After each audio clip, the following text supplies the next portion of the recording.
सतगुरु खोजन चल रे हंसा, यही दुर्लभ रत्न बताया है। मूढ़मती को नहीं पावना, जिन खोजा तिन पाया है।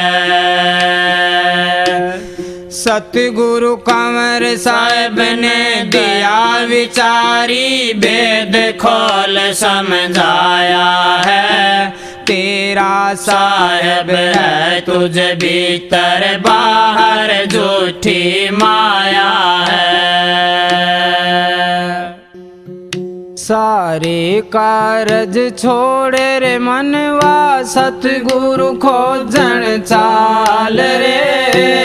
जिनको सतगुरु नहीं मिला, मत पूछो उनका हाल रे।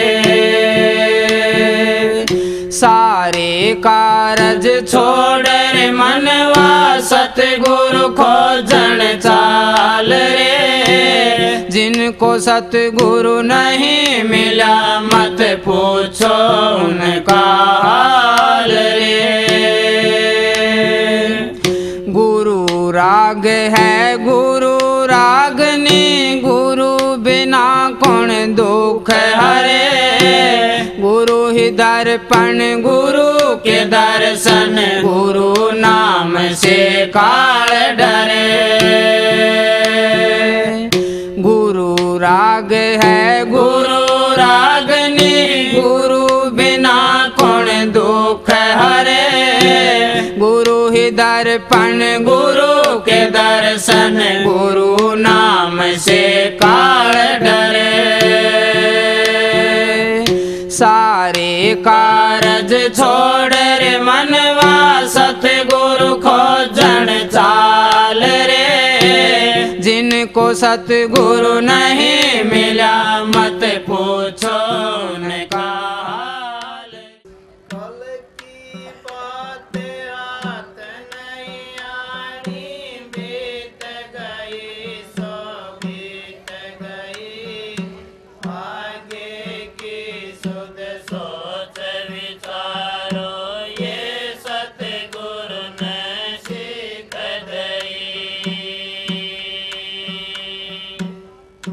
सत्संग सेवा और करो बंदगी, यही बात है नेक सही।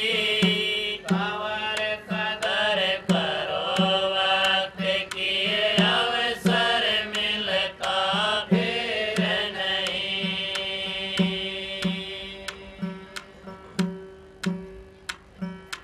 करता नहीं कल की फिकर, सिर पे काल तिरगा देता।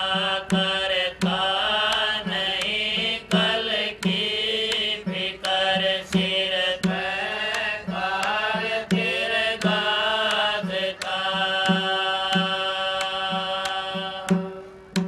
सिर पे काल तिरगा देता, सिर पे काल तिरगा देता।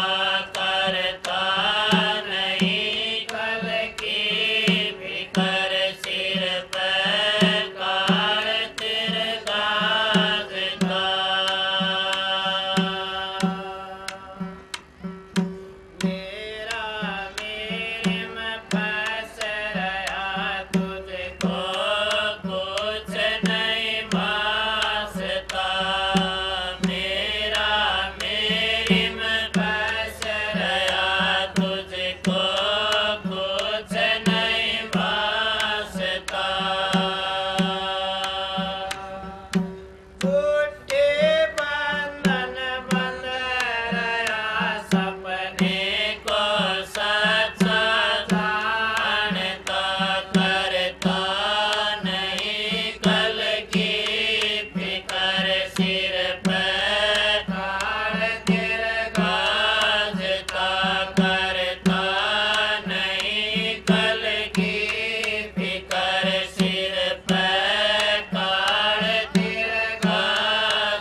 राधा स्वामी,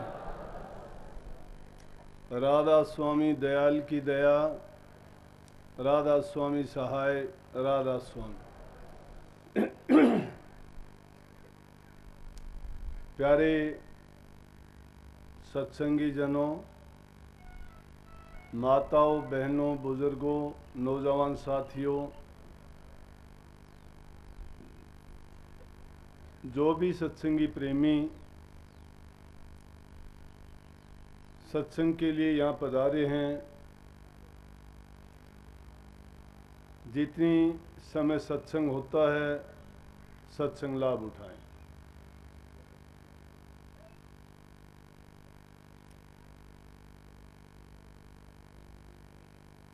ठीक 1 महीना पहले, आज से 22 तारीख को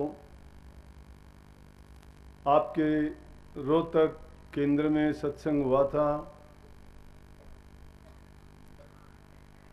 चाहता था मैं बीच में भी कि सत्संग का टाइम किसी न किसी सत्संग केंद्र पर दूं, लेकिन हमारे चाहने से नहीं, जो मौज चाहती है, सतगुरु चाहता है, वही होता है। बिना समय के चाहे हम कितना भी प्रयास करें, जो चीज़ होने वाली होती है वो अपने समय पे ही होगी।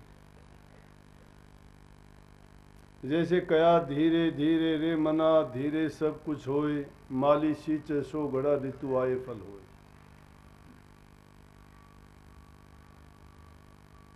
समय लगता है। इंसान अपनी जल्दबाजी में अगर ये चाहता हो कि वो काम जल्दी हो जाए, नहीं होता है जल्दी। हर चीज समय पाकर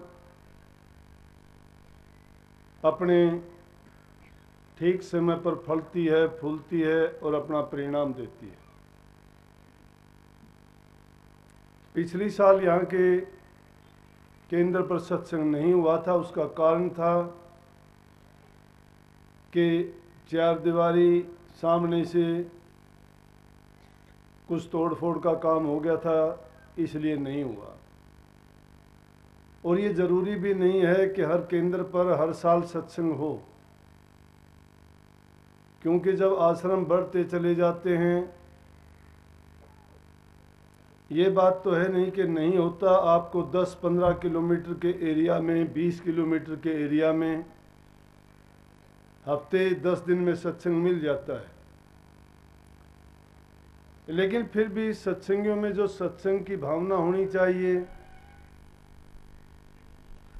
वो समझ नहीं है अभी। महापुरुषों ने तो फरमाया है कि संसार में आना जाना, दुख कष्ट का उठाना,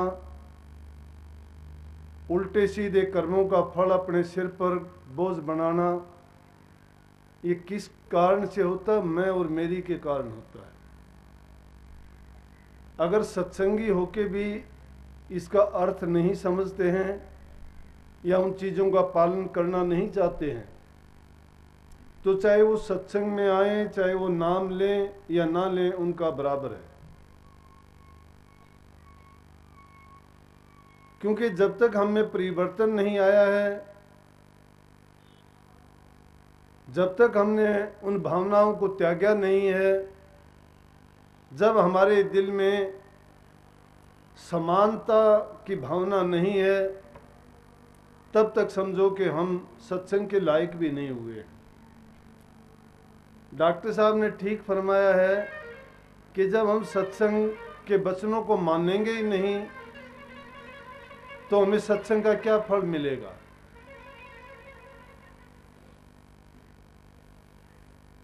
जो गुरु के गीत गाए गए और दूसरे भी ग्रंथों में देखोगे, संतों ने, महापुरुषों ने गुरु की महिमा गाई है। मैं भी इससे ज़्यादा कुछ जानता नहीं हूँ, मैं संत नहीं। हाँ, संतों का सेवक रहा मैं, सेवकाई भी मेरे से पूरी नहीं हुई, यह भी अभिमान की बात है। लेकिन चुट मुट इस समय को देखते हुए जो मेरे से बनी ना, थोड़ी बहुत की मैंने और उसका फल मिला मुझे, आपके सामने है वो। गुरु का करना, नाम का ले लेना ही गुरु का धारण करना नहीं हो जाता। गुरु का धारण करने का मतलब है अपनी मति को गुरु की मति में जोड़ देना, गुरु की आज्ञा के पालन में बंध जाना, गुरु की दी हुई शिक्षा और सूत्र को अपने जीवन में अपनाना। इसीलिए उस गुरु का नाम ज्ञान का दिया गया है। और गुरु क्या सिखाता है? धैर्य सिखाता है, प्यार सिखाता है, सेवा का पाठ पढ़ाता है, त्याग करना सिखाता है और करने के मार्ग पर चला के उसके इस जीवन को सफल करता है। जो सेवक मैं मेरी में अहंकार में और जब तक उसमें त्याग की भावना नहीं है तब तक उसको कुछ मिलना भी नहीं है। अपने जीवन में कुछ हासिल करना चाहते हो तो त्याग करना सीख जाओ, अगर कुछ बनना चाहते हो तो सेवा करना सीख जाओ, अगर गुरु से कुछ लेना चाहते हो तो गुरु की आज्ञा का पालन करो। ये गुरु भक्ति के ऐसे सूत्र हैं कि देखने में सुनने में तो बहुत आसान लगते हैं, लेकिन अपनाने में और उन पर चलने में बहुत कठिनाई और बड़ी मेहनत करनी पड़ती है। जिस प्रकार से कांटों की सेज पर अगर सो सकता है कोई, लेकिन गुरु की आज्ञा में नहीं रह सकता। क्यों? ये ऐसा मारे गए जिसमें आदमी को मिट्टी से भी महीन होना पड़ता है। इतना धैर्यवान, इतना शीतल और इतना धीर गंभीर बनना पड़ता है जैसे पृथ्वी है। और पृथ्वी का गुण क्या है कि खोद खाद धरती से है और काट बाट बन रहा, कटु वचन सज्जन से है और से सया नहीं जात। अरे हम तो कटु वचन तो दूर की बात है, जमीन जितनी गंभीरता कही है मैंने, इतनी स्थिरता कही है, इतना धैर्य का है, कितनी खोद पाड़ होती है इसमें, कितनी छेड़छाड़ होती हैं, लेकिन ये कभी भी उससे ना तो बदला लेने की सोचती है, ना ही किसी प्रकार का दूसरे को कष्ट देती है, बर्दाश्त करती रहती है। फिर भी इससे जितना बनता है सुख देने का प्रयास करती है। अभी यहाँ का काम ज्यादा करके महावीर देखता है, जाके कहने लगा दुखी मन से कि मेरे से सत्संगी कहते हैं कि तू तो गुरु के सामने बोल नहीं सकता, तू डरता है। मैं कहने लगा उनसे ये कह देना कि अगर वो ना डरते हो युद्ध के मैदान में चले जाएं, गुरु भी डरता है। जब तुम गुरु से डरते ही नहीं हो तो भक्ति क्या खाक करोगे? भय और भयाव की भावना जब तक नहीं है, भय और भावना तुम्हारे दिल में जब तक नहीं है।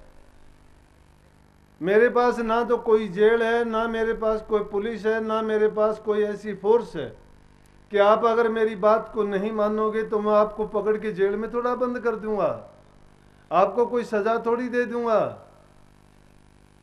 लेकिन उन इंसानों के लिए वो सजा से ही बढ़ के है कि जो गुरु की आज्ञा को, गुरु की मर्यादा को तोड़ देता है या उसको उल्लंघ के कोई और काम कर देता है। मर्यादाओं का बंधन उतना ही मजबूत होता है जिस प्रकार से पुराने जमाने में, आज के जमाने में तो नहीं।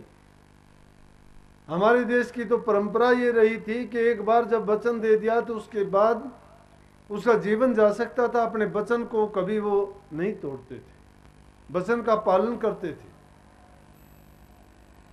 और गुरु के वचन की आज्ञा का पालन करना, गुरु किस लिए, मैं किस लिए ये बात कहता हूं कि गुरु का अपना स्वार्थ नहीं होता है। अगर गुरु अपनी स्वार्थ की बात कहता है तुमसे तो उस बात को बिल्कुल ना मानो, लेकिन जो परहित के कारण, दूसरे के भलाई के कारण जो वचन कहते हैं, जो बात कहते हैं, और उस बात को भी वो अपने कल्याण की नहीं मान के और सोचता है कि इसमें भी गुरु का बड़ाई है।